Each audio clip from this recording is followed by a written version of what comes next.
The Peter Schiff Show. Trade war optimism continues to rule the day on Wall Street. Big gains across the board. The Dow up 320 points, 24,776, I believe. The transports did even better on a percentage basis, up 213 points. That's just over 2%. NASDAQ Composite up almost 68 points. Big day up. All of this, again, enthusiasm over the trade war. That now that it's broken out, there's nothing to worry about because the U.S. is so well positioned to withstand the war relative to our trading partners who apparently are a bunch of sitting ducks. I mean, one of the things I keep hearing, too, is that, well, it's a good thing that we're doing this now, right? We're getting this out of the way now, this badly needed trade war, because, we really have to get tough with our trading partners to do something about the trade deficits. But now's the time, right? Because now we have a really strong economy.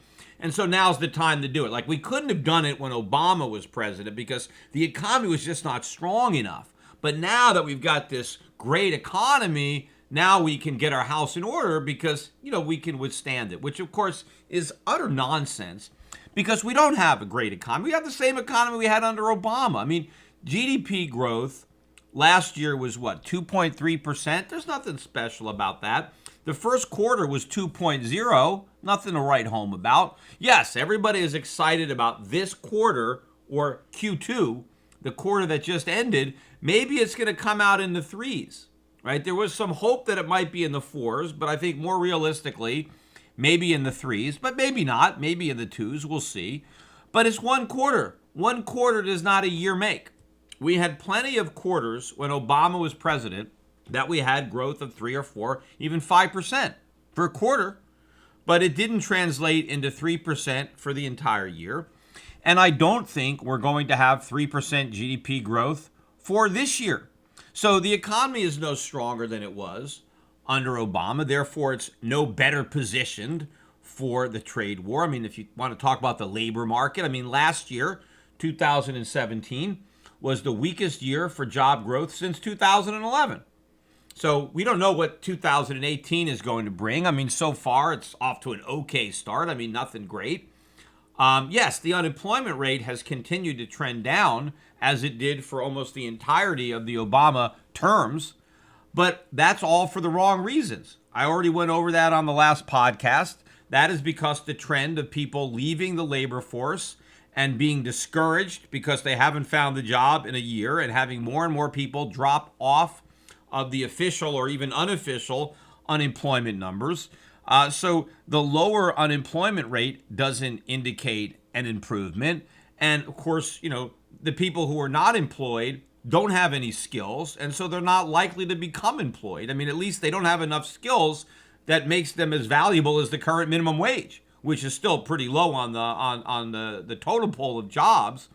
But again, that is why, and I went over this in a previous podcast, that's why you have so many unfilled jobs. It's not because the economy is so strong. It's because the labor force is that weak. So we are not in a unique position of strength to be able to, take on the trade war. But also, as I said before, we have the most to lose. We are very vulnerable. I keep hearing people say, well, trade is such a small part of the economy. 15% of the economy, I think, is imports. That's not that small. It's not 85% is not imports, but you take away 15% of your economy, that's a massive recession. But, 12% of the economy, I think, is exports. So, the difference, obviously, is the deficit. But you add those two things together, that's still a lot of economic activity. You can't just dismiss that. Now, obviously, all of that's not going to go away, right, just because we have tariffs, but it's going to be diminished somewhat. But again, the economic harm is not confined to the imports themselves. You have to look at the whole economy that is built around the import. Let's say a store that sells imported goods to consumers, right? that store has a bunch of imported products that are on the shelves. And why are there imported products on those shelves? Because they're cheaper, or in many cases, they're not only cheaper than American products, the American products don't exist. That if you want to have certain products on the shelves, it's either you have imported products on those shelves or the shelves are empty, right? Now, so if those products weren't there and the shelves were empty, or the shelves were stocked with goods that were so expensive, most people couldn't afford to buy them, how is that going to impact GDP? Well, it's not just that we're going to import less. That store may not be in business, or if it is in business, it might downsize. It might become smaller. It might pay less rent to the landlord because it has less space. It may hire fewer workers, because it's going to have lower sales. So all that's going to pyramid throughout the entire economy. So you can't have a false sense of security into thinking that such a small part of the economy is imports. You have to look at how the rest of the economy depends on those imports. And without those imports, those jobs don't exist. The rents won't be there. A lot of people are going to be affected by the absence of those imports, or if the price goes up to the point that it impacts sales, right? People cannot afford to buy as much stuff if the price goes down. And in a way, somebody at the Trump administration understands this. I was reading an article today, and the angle was that, Trump is trying to help out his daughter, Ivanka, who has a clothing line, because so far exempted from the tariffs is apparel. Clothing, shoes, and a lot of that is made in China. Now, why doesn't Trump want to impose a 25% tariff there? I mean, even Trump, right? Trump neckties, those things are made in China. In fact, I think those Make America Great Again hats, those things were made in China too, I think, until somebody protested that. But, Trump can complain all he wants about, buying Chinese products, but, his apparel companies, his daughter's apparel companies, obviously, they're doing the same thing. But I don't think it's just because he's trying to help out his daughter. I think they recognize that, wait a minute, if we put 25% tariffs on apparel and shoes, that would be immediately felt right away, immediately and noticeably by so many voters, because everybody buys clothing. I mean, especially if you have kids, right? And they're constantly growing, right? All the kids' clothes, all their shoes, almost all that stuff is made in China. So imagine if all of a sudden all that stuff was 25% more expensive, right? That would immediately evoke an outrage. I mean, first of all, apparel is a decent chunk of the CPI. And one of the reasons that part of the CPI has been so tame is because of all the imports coming in from China. So you'd see a big jump in that part of the CPI. But, I mean, think about the gender gap. We already have a bit of a gender gap. I mean, think about all the shoes that are made in China. Because the article I looked at specifically talked about the shoe line that Ivanka has, and that she imports her shoes from China. And, China isn't the only place that we import shoes from. We import shoes from other places as well, but we don't make them here. I mean, there may be a few shoes that we make here, but I doubt I own any, and most people probably don't own any. But imagine what would happen with women if all of a sudden all their shoes were 25% more expensive. I mean, that would really widen the gender gap. I mean, because women buy a lot of shoes. I mean, if you're a guy and you don't know this, they do. I mean, I'm married, and women buy a lot of shoes. I mean, guys, we have one pair of brown shoes, one pair of black shoes, and we pretty much set. That's really all you need. Because, you can, there's some outfits where you can wear a black shoe and some where you need a brown shoe, and you're fine. But women, I mean, they have so many different colors. They got to get different shoe colors and different styles. Not just different colors, different styles for every outfit. And then, then they need to pair them with a handbag. So you got all these handbags, and a lot of these handbags are made in China too. At least, if you're not buying these really high-end handbags that are made in Europe. I mean, the average Trump voter, woman, is buying a handbag probably made in China, but they need a bunch of them. They need different colors. They need different handbags for the day and different ones to go out at night, right? It's a whole huge wardrobe deal that's going on. And if all of a sudden everything went up by 25%, that would be a big problem. there'd be some kind of backlash. So I think Trump is trying to, at least lay off that for now. I mean, whether or not that's something that they're going to escalate to down the line, but the fact that they've already exempted it shows that they understand that there's a problem. Now, I see people, commenting on my sites that, we need tariffs. We have to protect our industries. We had tariffs in the past. Look, we shouldn't need tariffs. When we had tariffs, it was when we were a young country just getting started. And okay, yeah, you had these developed businesses in Europe, and America was a brand new country. And so it made sense that, hey, we needed some revenue for the government. We didn't need much because the government didn't do much. And so tariffs were an efficient way to both raise a small amount of money and to protect infant companies in the U.S., let them get off their feet, let them start to grow. I mean, the fact that we need them now at this stage in our development just really shows you how far back we've gone. But I would agree that in the scheme of things, if we were to go back to constitutional government, where the government only did those things that are authorized in the Constitution, in which case we eliminated the vast majority of government, and then we eliminated all of the unconstitutional taxes, like the income tax, yet we had to find a way for the government to raise money to fund the small parts of government we didn't eliminate, right? Whatever part of the national defense we kept, right? To run, the basics of government. Yes, I would be in favor of funding that with tariffs.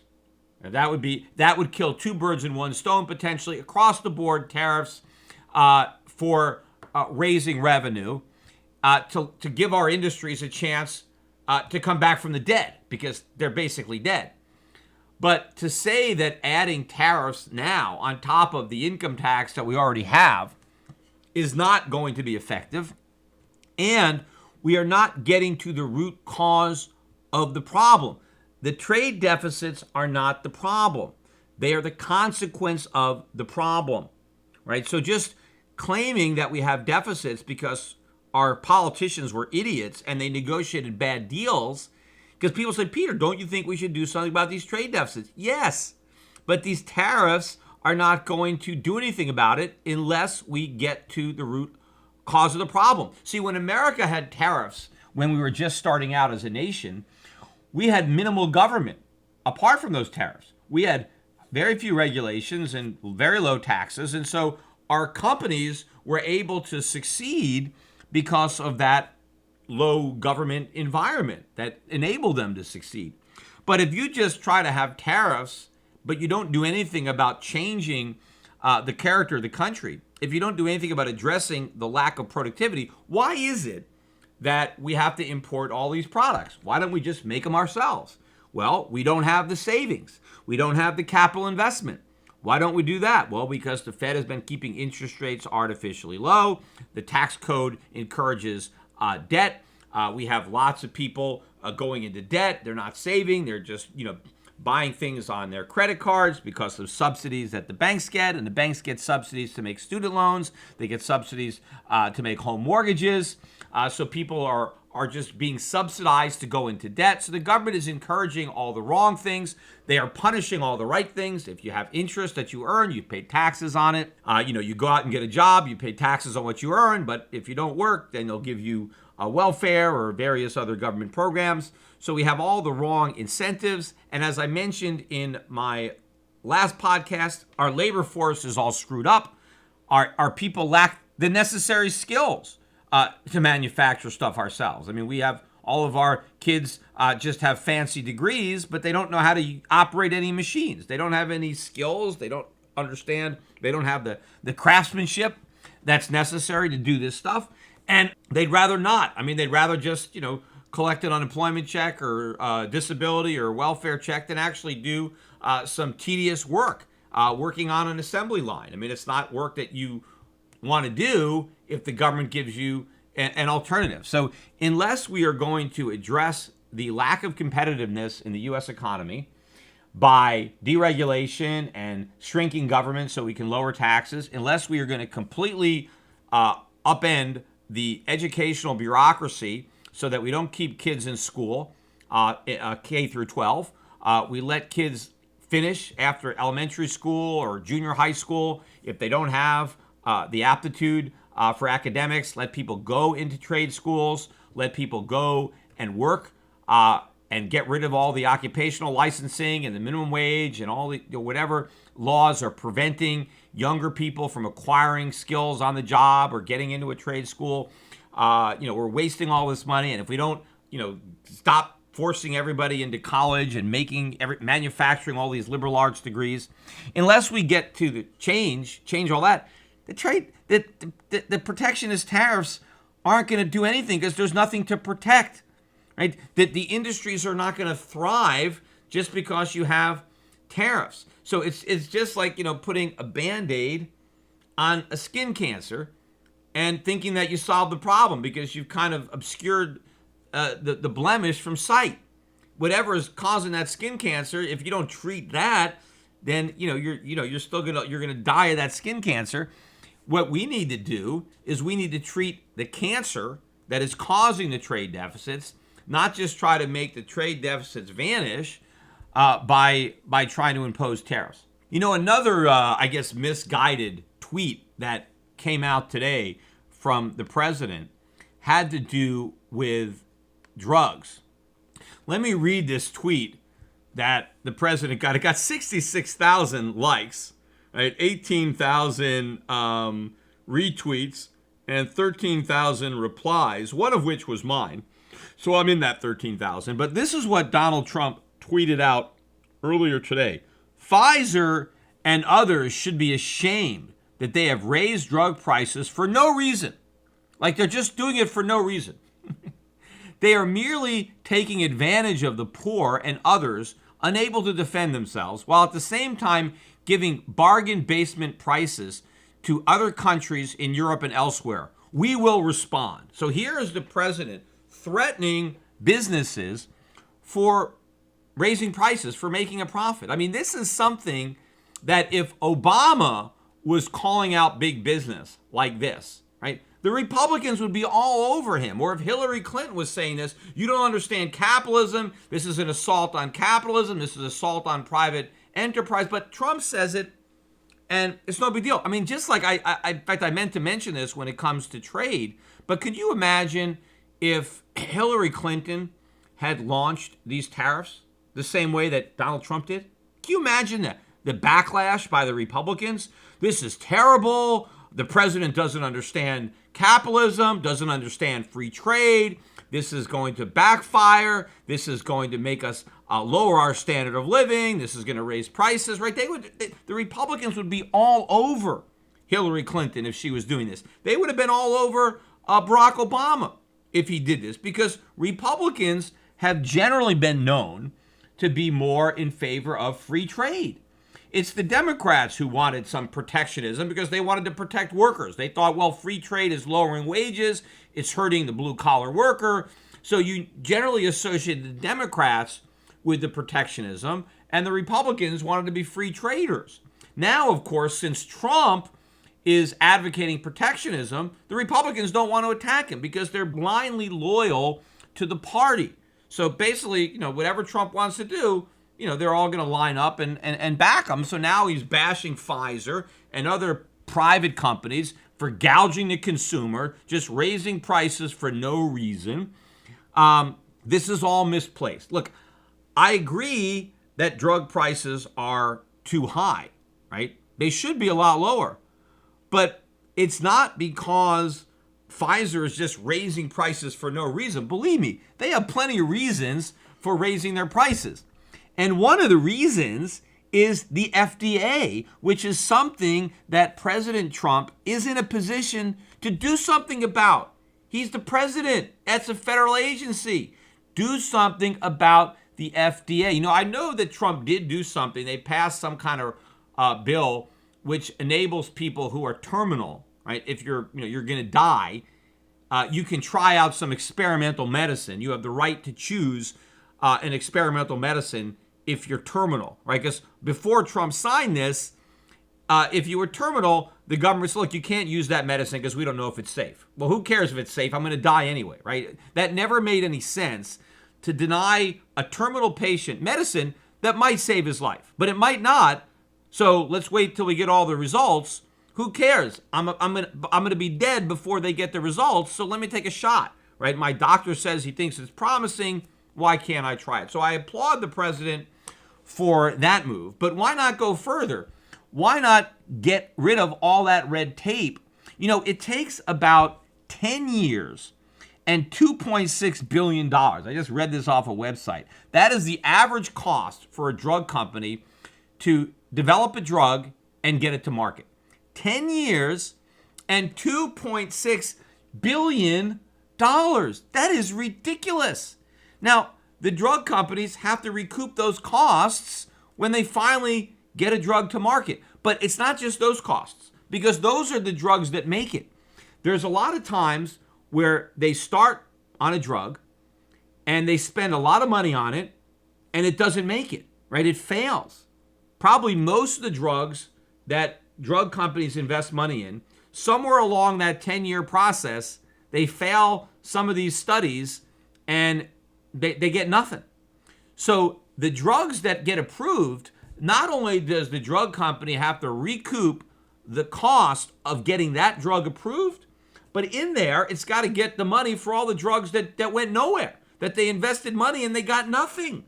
So what Trump could do, if he really cared about high drug prices, is let's get into that FDA and let's make it easier for drugs to get approved. In fact, one of the things I think that would solve a lot of problems, wouldn't take any lives, it would dramatically reduce the cost of drugs, is don't require that drug companies prove that the drugs work.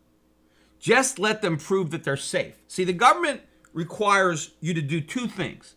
One, in order to get a drug approved, you got to prove that it doesn't do any harm. And I can get that, right? You don't want to take a drug that's going to kill you or have, really, really bad side effects, right? So they want you to prove that. But then they also want you to prove that it works.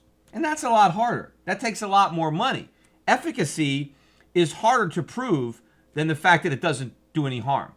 But you know what? If it doesn't do any harm, who cares whether the government agrees that it works or not? Let the free market decide if it works. Let doctors decide if it works. Let patients decide if it works. So if they just made that simple change and said, just prove your drugs don't hurt people, and we'll let the market decide if they work. Right now, you can make an argument for both. Let the market decide if they hurt people. Let the doctors decide. But let's not even go that far. Let's not try to go all the way free market, because it's going to be hard to get people to agree to that. Let's just say, look, if you can prove your drug doesn't hurt anybody and doesn't have any harmful side effects, then go ahead and sell it. If it works, okay. If it doesn't work, it doesn't work. But, no harm, no foul. Let people try it. The cost of drugs would plummet if they did that. That is an easy win. But also, there's a lot of other things that cause the drug prices to go up. I think there are a lot of regulations on insurance companies that really make it hard for them to negotiate price on a drug-by-drug basis. I think they're required to buy a certain amount of drugs. That kind of hurts that. I know the U.S. government, Medicare, Medicaid, they're a big buyer. They're not allowed to negotiate price with pharmaceutical companies. And, of course, the entire system that we have, the third-party payer system, where a lot of the drugs are probably prescribed that are probably not even needed, and people buy them anyway because their copay is low, because you have all the third-party payer where the insurance company covers things. And if we had more people buying their drugs themselves because the tax code didn't result in people buying insurance because it was, with their pre-tax income as opposed to just buying the drugs themselves, we'd have more market forces keeping drug prices down. But again, the biggest problem is how expensive it is to get the drugs to market. In some cases, it's so expensive that we don't get them. In fact, I mentioned this on a podcast a long time ago, and somebody from Israel, I remember, sent me some Israeli suntan lotion as a gift, and I very appreciated that. And I've been getting more, and pretty much all the sunscreen that I use is imported, right? Not just made in another country. I have to buy it in another country and have it shipped in. Why can't I buy this sunscreen in America? And for the reason that I'm going for this sunscreen, and I'm not, a dermatologist, or I forget all the medical explanations, but apparently all these foreign sunscreens have certain ingredients in them that really prevents skin cancer. It keeps out all these ultraviolet rays, and it's great sunscreen. I mean, you rub it on, and it feels nothing like the stuff I buy here. I mean, the way it goes on and it stays on, and it works great, right? And if you've ever bought any of this sunscreen, made in other countries, make it in Israel or make it in Australia, right? You buy that, you'll never go back to using, the copper tone or whatever it is that we get in the U.S. because it's so much better for you. And ironically, America has the highest incidence of skin cancer of any country in the world, right? Yet we're the only country that doesn't use the sunscreens that will prevent skin cancer. And why is that? Well, because in order for the sunscreen to be sold in this market, since it has this drug in it, it needs to be approved by the FDA. And it costs so much to approve it that nobody wants to do it. Nobody wants to take the expense. I mean, no U.S. company is going to spend all that money just so they can make a sunscreen. I mean, I guess they might get a patent if they're the only one that did it for a certain number of years, but they still would have to compete internationally with all the foreign manufacturers that have gotten it approved. So it's not worth it. I mean, if there's a drug that they could really charge a lot of money for, because if some sunscreen company invested the amount of money necessary to get this stuff approved, a bottle of sunscreen would be so expensive that nobody would buy it, right? I mean, it wouldn't be covered by your insurance policy, right? So they couldn't sell it. So because of that, no American company is developing it, but also none of these foreign companies want to pay the money either. So if you're a foreign manufacturer and you're selling sunscreen in every country of the world except America, and it's going to cost you a fortune to open up the American market, but then again, if you do it and you get into the American market, somebody else could get into that market. Because once it's approved, right, even if you're a foreign competitor, if you get in, I think once if it gets approved, it's not just, that ingredient isn't just approved for you, it's approved for all the other companies that are making it. So it's like, you get the free rider problem because they're already out there. Lots of companies have it. So nobody wants to be the sucker to lay down the money up front to get it approved.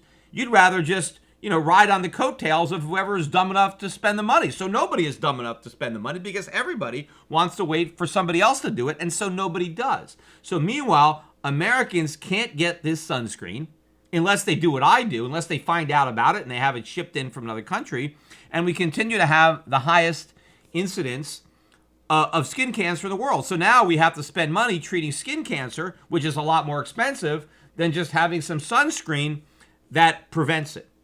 But also, one more thing I want to mention about this, because Trump did point something out, which is true, but again, it's half the story. He's pointing out that foreign countries are able to buy U.S. drugs at a fraction of what Americans pay. And that's true.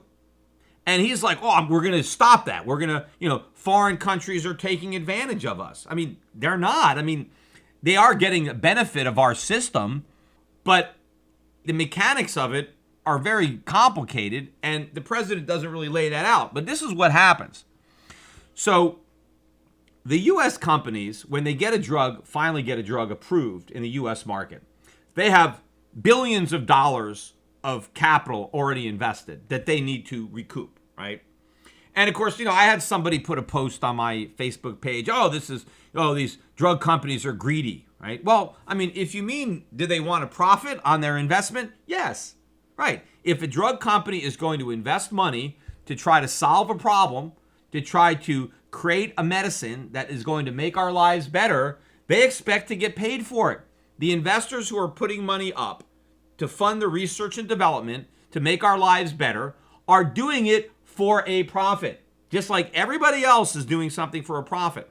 And so if you want to say the drug companies shouldn't be able to make a profit, well, then they're not going to invest any money and we're not going to have any drugs, right? So in order to maintain the industry, you need to maintain the profit incentive. And in order to maintain a profit, they're going to have to raise their prices when it costs so much to produce the drugs in the first place. But so they launch a new drug, and now they have a certain number of years to try to recoup their investment, right? And so they're going to recoup it in the American market. Now, here's what happens. So now they want to try to sell some of their drugs internationally. And here, it's a marginal sale, because once you're trying to recoup your costs in the U.S., the marginal cost of selling your drugs to the Canadian market or the UK market is minimal. The actual cost of producing the extra drug is small. So here is the dynamic. So a big company like Pfizer negotiates with the national health care of Great Britain. And they say, okay, yeah, we'd like to buy this drug, and here's how many pills we want, and here's how much we can afford to pay. And if you can't meet our budget, well, then we're not going to buy the drug. It's just, we'll just go without it, right? And the UK citizens will have to use something else, right? They just have a certain budget. And Pfizer can decide, well, no, that, we'll negotiate a certain price, and that's it. And the price is generally going to be much lower than the price they're charging in the U.S., but it's still a profit, because if they can't get to a point where they can fit with the budget in the UK, well, then they're just not going to make a sale at all. And in fact, these international sales they reduce our trade deficit, number one, because we're selling drugs abroad, but they also help subsidize the cost for Americans, because if Pfizer couldn't sell some of these drugs at a reduced cost to the UK market or the Canadian market or the Australian market or all over, then they would have to charge even more in the US market, because they wouldn't be able to have those added revenue streams to help offset the big cost. Now, Trump is trying to say, well, why don't we charge those foreign countries more and the US companies less? Well, maybe the foreign countries won't pay more. And so then there's no sales abroad. And then what do? Then the companies will never be able to recoup the cost of developing the drugs. So the bottom line is there's nothing that can be done. We have the system that we have. It needs to be reformed. And of course, if the UK wants to deny a drug to the national health because it's too expensive, they have a right to do that, because they got socialized medicine over there. And if the government doesn't say you can get this drug, you can't get it, unless you want to buy it illegally or go out of country and buy it. But in America, where we have private insurance in a way, if a drug is on the market and it works, you have a right to use it, and the insurance company is going to pay for it. So, we've got these dynamics that are what they are, and drug prices are running out of control. There is a solution, but what's not going to work is just vilifying the drug companies and just telling them to lower their prices. Just like telling OPEC to lower its prices is not going to work. Just like slapping tariffs is not going to work. Just by saying, oh, the Chinese are bad, the Germans are bad, they're not playing fair, they're out negotiating us. No, none of this is going to work. We need substance, not form. Right? This is the big problem. I mentioned this again before about the politics of this, but people do not understand what happened in the 2016 election, right? You've got everybody out there saying that the country moved to the right, that this shows that we rejected the liberals and the Republican Party, the country has moved more towards less government or, the free market and away from the left. That hasn't happened at all. If that is your takeaway from the politics of 2016, you are completely wrong, and you are in for a rude awakening. The public didn't vote for less government. They voted for Trump. They voted for a savior. That's what Trump promised to be. Trump felt their pain. Trump called out the establishment for the phony numbers, the fake numbers. The unemployment numbers are a lie.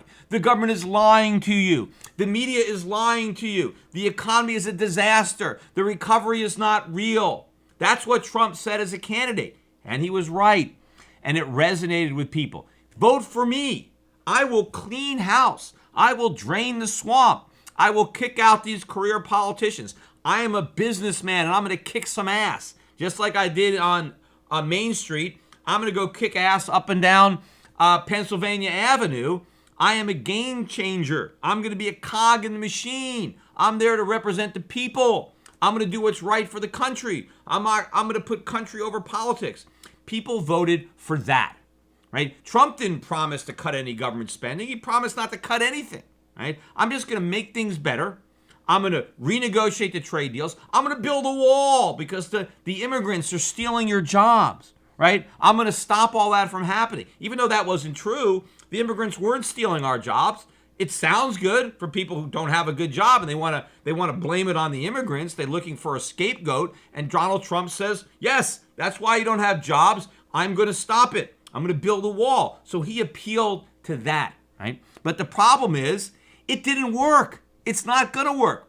Yes, there's still some optimism out there, right? The only thing that's improved about the economy is the optimism. Well, it's not like the field of dreams, right? You know, if we wish for it, it's going to happen. Even though we have all this confidence among consumers, among small businessmen, among purchasing managers, everybody's expecting the economy to get better. But it hasn't gotten better, and it's not going to get better because we haven't enacted the policies to make it better. Meanwhile, we had a bubble. Trump inherited a bubble from Obama, and it's a bigger bubble now, and it's still going to blow up. And when it does, right, when the savior doesn't deliver on his promise, then what? Because remember, the voters were grasping for straws when they picked Trump, because he was the straw that was different. He stood out, right? It wasn't because he wanted less government. It was because he was different and he talked about a change, right? Making America great again. Well, if he's going to campaign that America is already great, well then who's going to unseat him? It's going to be the next agent of change. The next guy that says, I'm going to do it differently. And who's that? That's going to be the socialist. That's going to be the Bernie Sanders wing of the Democratic Party. When Trump is revealed to have been a false prophet, when he doesn't deliver on his promises, when things get worse for the average guy. I mean, the tax cuts, Trump told everybody the tax cuts were going to result in big pay increases for the workers. That's not happened. This year is going to be by far a record, all-time record year for corporate buybacks. Biggest ever. And of course, worst time for corporations to be buying back stock when you have record high valuations. But that's where all that tax cut money went. It went into record buybacks. Now, some of it is going into the underfunded pensions. So some of the pensions are getting shored up a little bit more. But you know what they're doing with that? They're buying bonds too. That's one of the reasons I think that the bonds, because the companies still up until I think sometime later this year, they can still write off their pension contributions at the old tax rate. So there's been an acceleration of funding of pensions. And I think that's put a bid in the bond market for a while.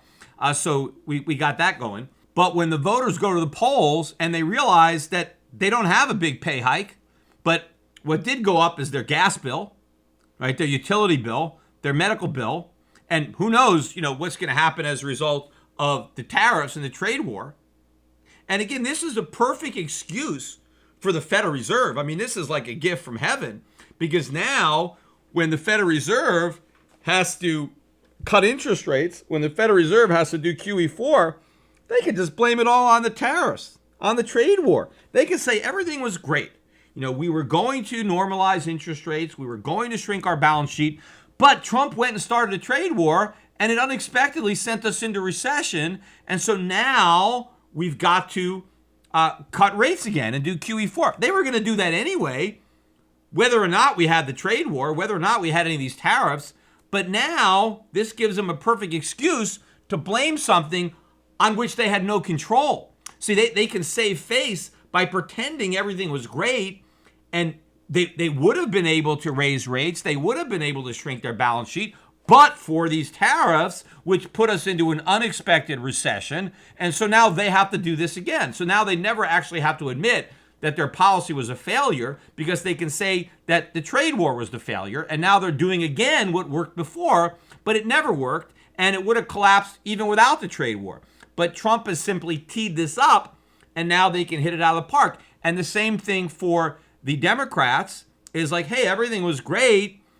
Trump inherited this great economy from Obama, and he screwed it up by launching a trade war and giving tax cuts to the rich, because they didn't trickle down to higher wages. We still had a recession. Unemployment went up. I mean, all this stuff, and then of course the stock market's going to go down, because, the buybacks are going to stop and the market's going to go down. They're going to lose control of long rates. So this scenario, this political disaster is out there in the making. And investors don't get it. People don't get it. They have totally misread what Americans voted for.